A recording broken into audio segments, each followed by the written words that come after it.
अपने जो बात कर रहे थे दूसरी क्लास की, दूसरी क्लास में जो है लेसन था अपना कौन सा, जलवायु, ध्यान रखना। फोर्थ लेसन था, खंड तीसरा और कक्षा 11 क्लास का। इसमें जो है यहाँ तक अपने बात कर ली थी। अब आपने बात करें भारत की जलवायु को प्रभावित करने वाला कारक। भारत की जलवायु को प्रभावित करने वाले कारक बहुत सारे कारक है, ध्यान रखना। जलवायु को प्रभावित करने वाले कारक, भारत की जलवायु को कोई जरूरी नहीं है, जलवायु को प्रभावित करने वाले कारक की बात कर रहे हैं, परंतु यहाँ पर जो अपने लेसन किसकी बात कर रहे हैं, भारत की जलवायु प्रभावित करने वाले। तो भारत की जलवायु को नियंत्रित करने वाले अनेक कारक होते हैं, मुझे मोटे तौर पर देखा जाता है। तो एक तो पहली स्थिति तो है स्थिति व ऊंचाई संबंधी कारक। अब वहां की जो कौन सी जगह पर क्या है कि स्थिति कैसी है और वहां का ऊंचाई कैसा है। दूसरा है वायुदाब एवं पवन संबंधी कारक, वायुदाब और पवन संबंधी, यानी पवनों की दिशा किस प्रकार है, हवा का दबाव कैसा है, ये देखने को मिलता है। तो पहला जो पॉइंट है उसकी बात करते हैं, ध्यान रखना। स्थिति था ऊंचाई संबंधी कारक। सबसे पहले बात करते हैं अक्षांश। अक्षांश, अक्षांश आपको समझना है, ध्यान रखना। तो अक्षांश क्या है, सबसे पहले अक्षांश जो होते हैं वो ग्लोब के अंदर काल्पनिक रेखाएं होती है, ध्यान रखना। ग्लोब पर काल्पनिक रेखाएं खींची जाती हैं, उन्हें देखें हम कौन से, अगर पश्चिम से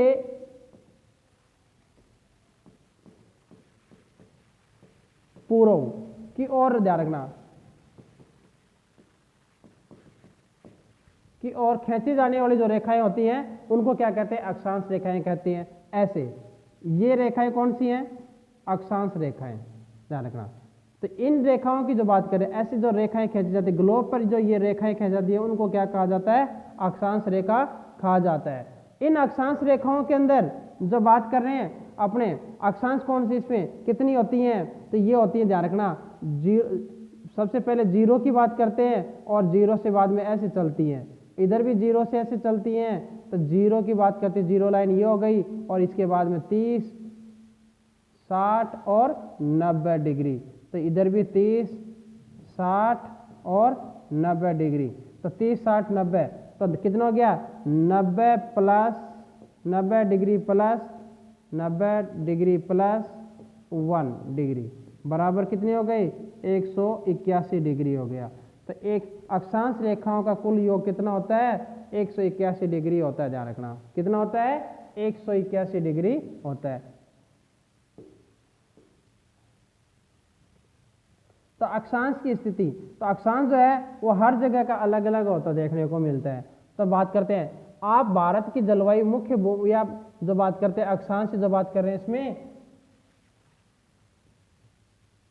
देखो आप भारत की जलवायु भूमि व अक्षांशीय देशांतरीय विस्तार पहले से ही जानते होंगे। देशांतर और अक्षांश जो अपने आपको मैंने अक्षांश बता दिया, देशांतर जो होती हैं वो क्या होती हैं, वो जो होती हैं उत्तर से दक्षिण की तरफ खींचे जाने वाली रेखाएं होती है, ऐसे ऐसे। तो इनकी जो योग होता है वो कितना होता है, 360 degree, 180 degree plus 180 degree plus, तो बराबर कितना हो गया, 360 डिग्री हो गया।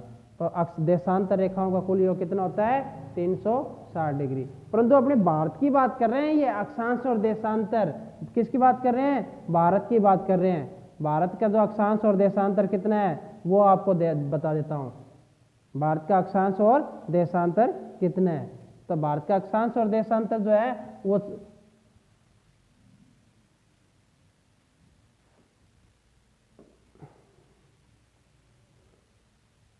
8 डिग्री 4 मिनट उत्तर से, ध्यान रखना, उत्तरी अक्षांश से 37 डिग्री 6 मिनट उत्तरी अक्षांश, ये तो अक्षांशीय विस्तार। अब बात करते हैं देशांतरीय, तो 68 डिग्री 7 मिनट पूर्व से 97 डिग्री 25 मिनट पूर्वी देशांतर। ये भारत का क्या है, अक्षांशीय और देशांतरीय विस्तार है, ध्यान रखना। अब भारत का अक्षांशीय देशांतरीय विस्तार जो है कितना है, 8 डिग्री 4 मिनट 37 डिग्री 6 मिनट उत्तरी अक्षांश से और 68 डिग्री 7 मिनट पूर्व से 97 डिग्री 25 मिनट पूर्वी देशांतर के बीच में इसका अक्षांश और देशांतर विस्तार है भारत का। भारत का अक्षांश देशांतर जो बात कर ली है अपने, अब जो बात कर रहे हैं इसमें देखो क्या है,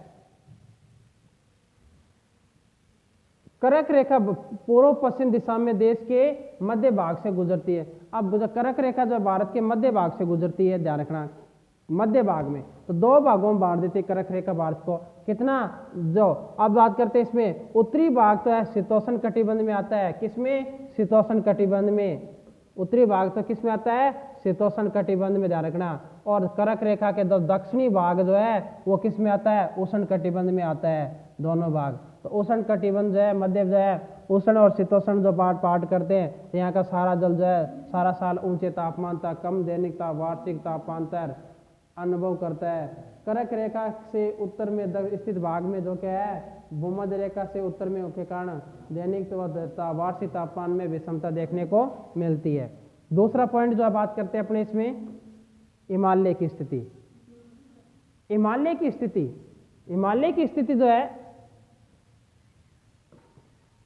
कि कैसे है। अब हिमालय की स्थिति भारत की जो है वो किस प्रकार से है, हिमालय जो है पार्ट, ये भारत का हिस्सा ऐसे है,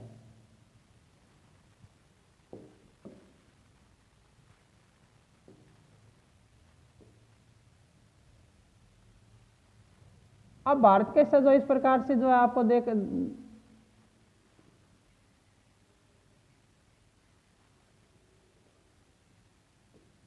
ये पार्ट है,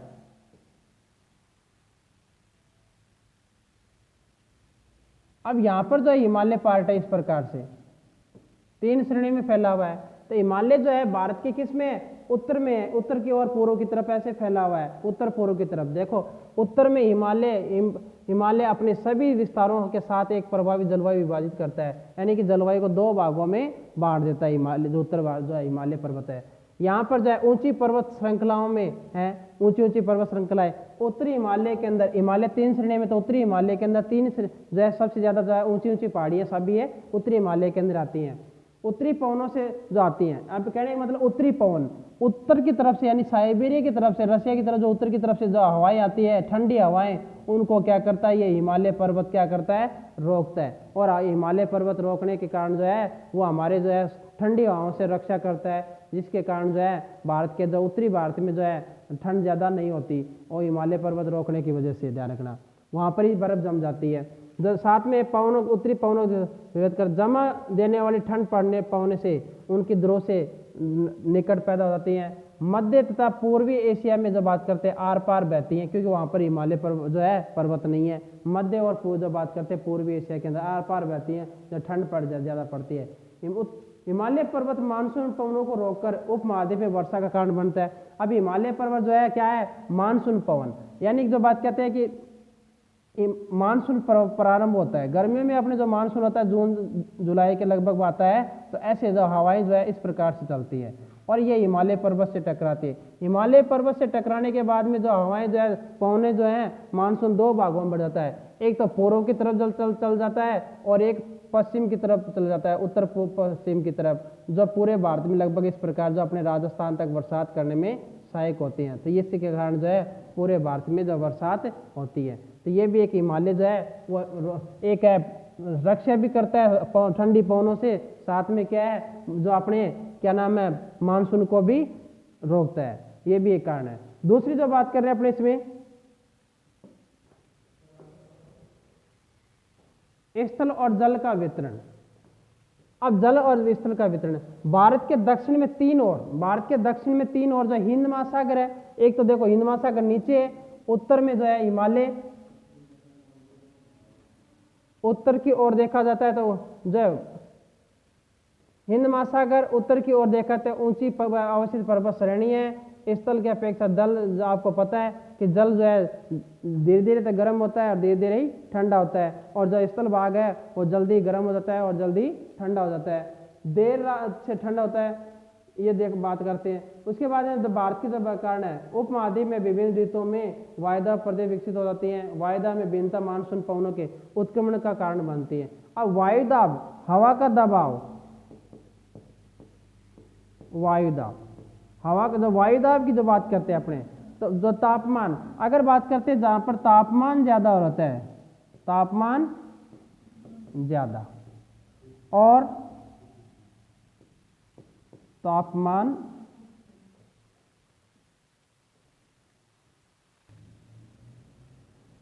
तो अपने बात कर रहे थे किसमें, मान उत्क्रमण। उत्क्रमण जो है, तो आपको मैंने बात बताई थी कि जो जल है वो जल है धीरे धीरे तो गर्म होता है और धीरे धीरे ही ठंडा होता है। तो अपने बात कर रहे थे तापमान, तो यहाँ पर जो तापमान ज़्यादा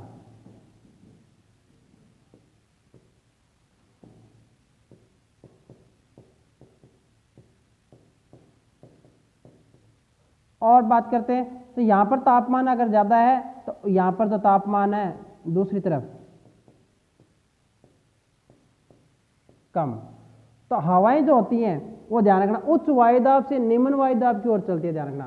तो उच्च वायुदाब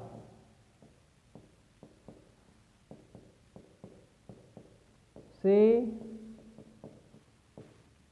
निम्न वायुदाब,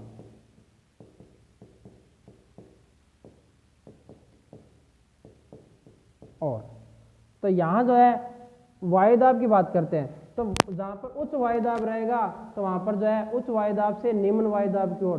तो जहां पर तापमान ज्यादा है, मतलब कहने का मतलब यहां पर तापमान ज्यादा है तो यहां पर जो वायुदाब क्या होगा, कम।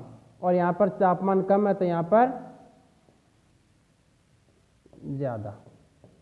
तो ये स्थिति देखने को मिलती है। उच्च वायुदाब से निम्न वायुदाब की ओर चलती है, तो यहाँ पर जब तापमान ज्यादा तो यहाँ पर जब उच्च तापमान, तो उच्च वायुदाब से निम्न वायु, तो यहाँ पर तापमान ज्यादा है तो इस ओर हवाएं चलने प्रारंभ हो जाएंगी, इस ऐसे चले जाएंगे। तो ये देखे स्थिति देखने को मिलती है। दूसरी जब बात कर रहे हैं अपने समुद्र तट से दूरी, जैसे जैसे समुद्र तट से जो है दूरी बढ़ती जाएगी तो भारत के विस्तृत प्रदेशों में सर जो है तापमान जो जलवायु है वो अलग अलग देखने को मिलती है। कहने का मतलब जो है 100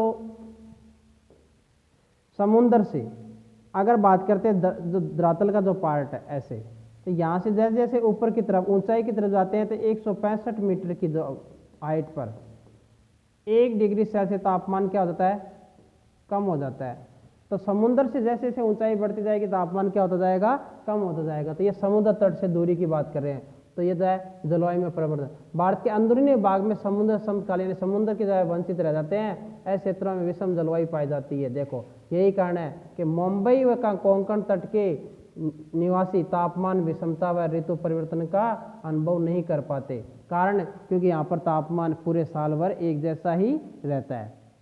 दूसरी ओर अगर समुद्र तट से दूर बात करते हैं देश में के आंतरिक भागों में अगर बात करते हैं तो दिल्ली, कानपुर और अमृतसर से मौसमी परिवर्तन पूरे जीवन को प्रभावित करते हैं। कि दिल्ली में जो है गर्मी भी पड़ती है और सर्दी भी पड़ती है, कानपुर में गर्मी पड़ती है और सर्दी पड़ती है, और अमृतसर में भी गर्मी पड़ती है और सर्दी पड़ती है। परंतु दिल्ली की जो बात की ये क्या करते हैं, मुंबई का जो कोंकण तट है तो यहाँ पर जो तापमान जो है यहाँ पर एक जैसा सम जलवायु रहती है। तो यहाँ पर न तो ठंड पड़ती है ज़्यादा और न ही ज़्यादा गर्मी पड़ती है, एक जैसा तापमान रहता है। तो ये भी देखने को मिलता है। दूसरी बात करते हैं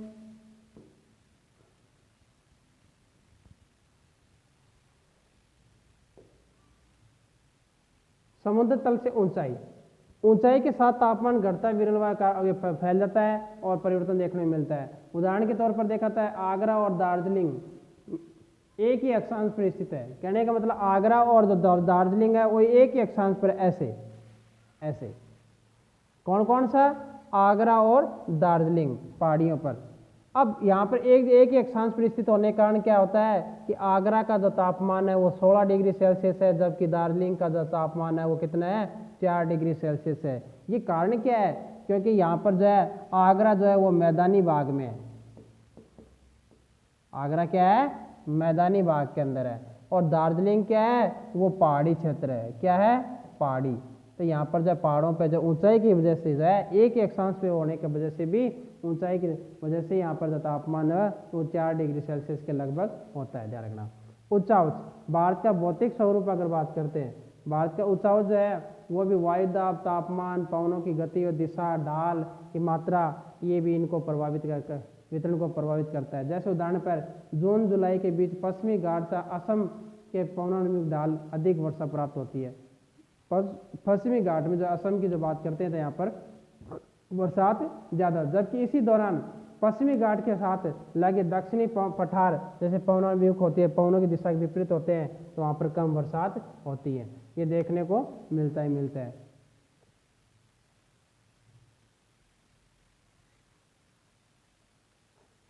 वायदा में पवनों से जुड़े कारक, ये जो है वो नेक्स्ट क्लास के अंदर अपने बात करेंगे। धन्यवाद।